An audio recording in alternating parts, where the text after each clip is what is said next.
Iya Teteh. Kajian hati. Tenangkan hatimu. Mungkin ada yang masih penasaran nih, ada Boleh. yang mau bertanya. Acungkan tangan boleh? Tunjuk tangan. Acungkan tangan, oke. Boleh yang depan ini silakan. Assalamualaikum warahmatullahi wabarakatuh. Pak Ustadz, perkenalkan nama saya Reski. Papa saya dulu kerjanya serabutan ya Ustadz, apa aja dikerjain. Tapi 3 tahun belakangan ini beliau sakit, kena stroke. Jadi saya yang menggantikan ayah saya.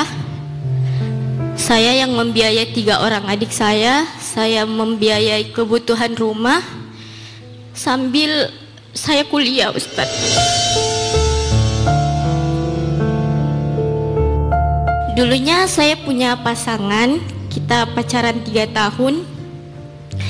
Pertama pas dikenalin sama orang tuanya, keluarganya mereka baik banget.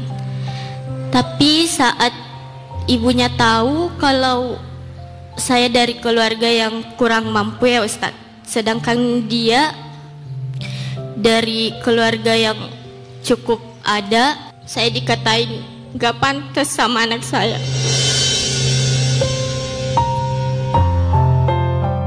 Terakhir aku ninggalin dia karena aku nanya sampai kapan kalau orang tuanya gak ridho Ustadz. Singkat cerita aku ketemu pria baru kenal, dan kita udah mau nikah, udah mau lamaran Ustadz. Keluarganya baik banget, dia nerima keluarga aku, anaknya juga baik. Tapi kapan hari aku ngupload di sosial media dan si mantan aku ini tahu, lihat.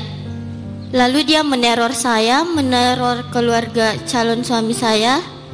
Dia nyeritain yang enggak kalau saya dulunya bekerja sebagai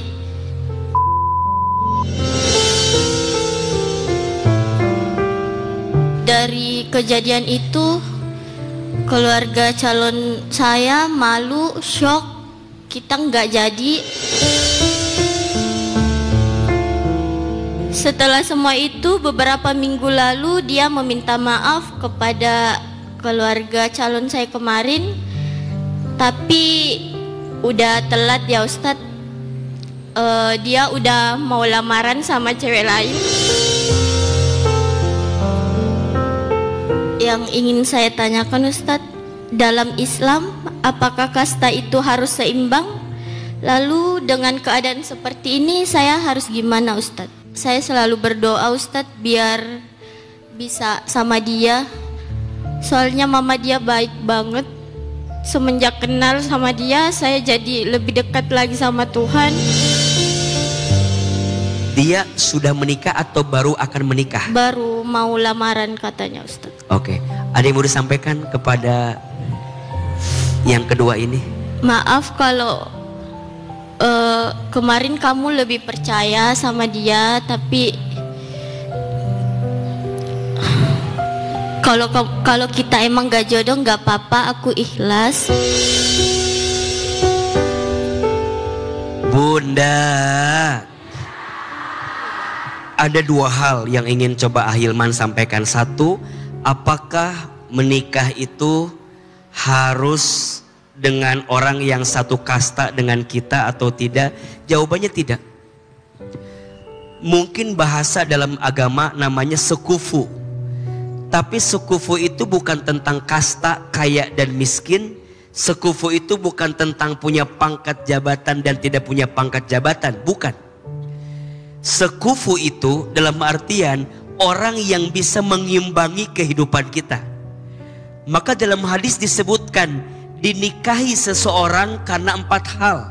Yang pertama lijamaliha, karena parasnya.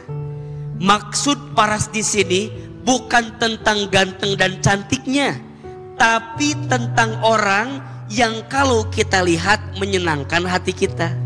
Tapi maksud di sini menarik, menyenangkan menurut pasangan, lijamaliha. 2, liha karena hartanya. Maksudnya apa? Bukan yang satu punya miliar, satu punya miliaran, bukan. Cari pasangan yang berapapun harta yang Allah titipkan bisa kita kelola dengan baik. Jelas tidak?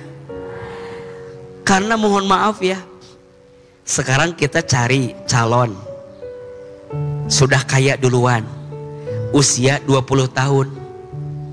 Yang kaya dia atau orang tuanya? Betul? Maka yang dimaksud liha itu bukan hartanya, tapi orang yang bisa mengelola harta dengan baik. Yang ketiga, linasabiha, karena keturunannya. Maksudnya apa? Jelas keturunannya. Orang tuanya siapa, tinggalnya di mana, pendidikannya apa, itu maksudnya. Maka nggak boleh merendahkan orang. Kita mah keluarga bangsawan, kamu mah bukan. Kita mah keturunannya jelas, kamu mah. Inna akramakum indallahi atqakum. Sesungguhnya orang yang paling mulia di antara kamu siapa? Orang yang paling bertakwa. Maka kakak, kalau ada orang yang merendahkan keluargamu, menurut AA bukan orang yang tepat untuk dijadikan pasangan. Bagaimana mungkin dia mencintai kita, keluarga kita aja dia rendahkan, betul? Dan ingat, setelah menikah, menyatukan dua aku jadi satu kita, menyatukan dua keluarga untuk saling mengerti dan memahami. Baru yang keempat, lidiniha, pilihlah yang paling baik agamanya. Fadfar bidatid taribat yadak, maka engkau akan bahagia bersamanya. Tidak ada urusan kasta, tapi di dalamnya ada kebaikan yang harus dihadirkan. Dan kalau kita melihat berapa banyak kisahnya para sahabat dan para nabi yang kemudian harus berpasangan dengan orang yang secara dunia mungkin berbeda, tapi Allah berikan kebaikan. Rumah tangga yang diuji dengan ekonomi, bukankah Fatimah dan Ali bin Abi Thalib diuji dengan ekonomi? Betul?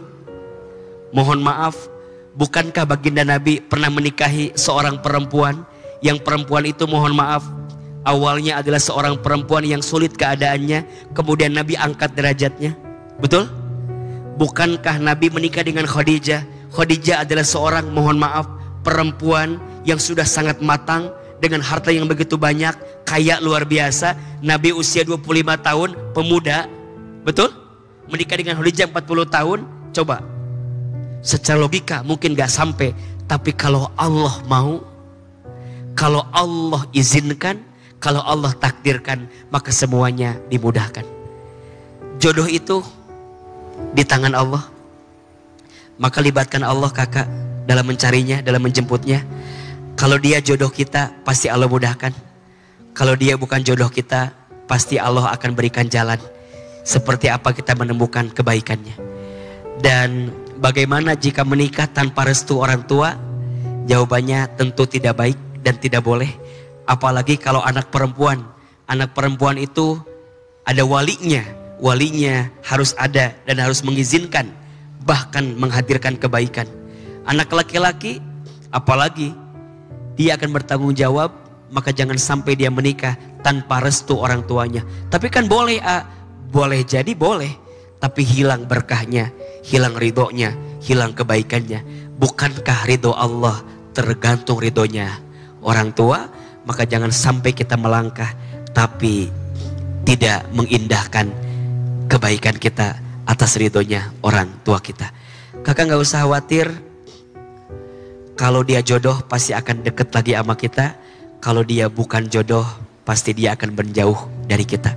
Semoga ada hati lain yang bisa menerima teteh dan keluarga bisa lebih baik dan lebih lapang. Amin. Insya Allah.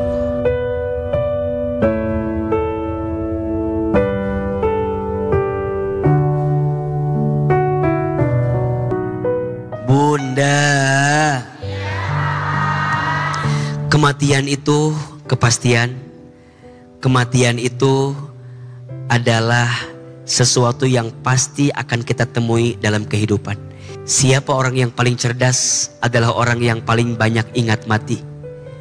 Siapa orang yang paling cerdas adalah orang yang paling banyak mempersiapkan bekal untuk berjumpa dengan kematiannya. Jaga sholat, perbanyak sedekah, baca Quran, jadilah orang baik. Insya Allah itu 4 amalan yang akan membuat sakaratul maut kita dijemput dengan lembut. Mudah-mudahan kita semua kelak diwafatkan dalam keadaan husnul khatimah. Amin ya rabbal alamin. Ya Allah, panjangkan umur kami dalam kebaikan, sehatkan badan kami dalam kebahagiaan. Ya Allah ya Rabbana, selamatkan hidup kami, sehatkan badan kami, perbaiki hidup kami. Ya Allah, seandainya ajal menjemput kami, wafatkan kami nanti ya Allah dalam keadaan beriman. Wafatkan kami nanti ya Allah dalam keadaan Islam. Wafatkan kami nanti ya Allah dalam keadaan berwudu. Wafatkan kami nanti ya Allah dalam keadaan kami taat kepadamu. Ya Allah, masukkan kami semua ke dalam surgamu. Jauhkan kami semua dari siksa api neraka-Mu. Rabbana atina fid dunya hasanah wa fil akhirati hasanah wa qina azabannar. Subhana rabbika rabbil izzati amma yasifun. Wassalamun alal mursalin. Walhamdulillahi rabbil alamin.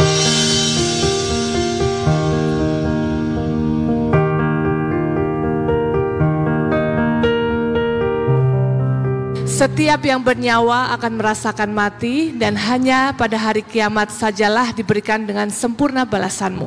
Surat Al-Imran ayat 185.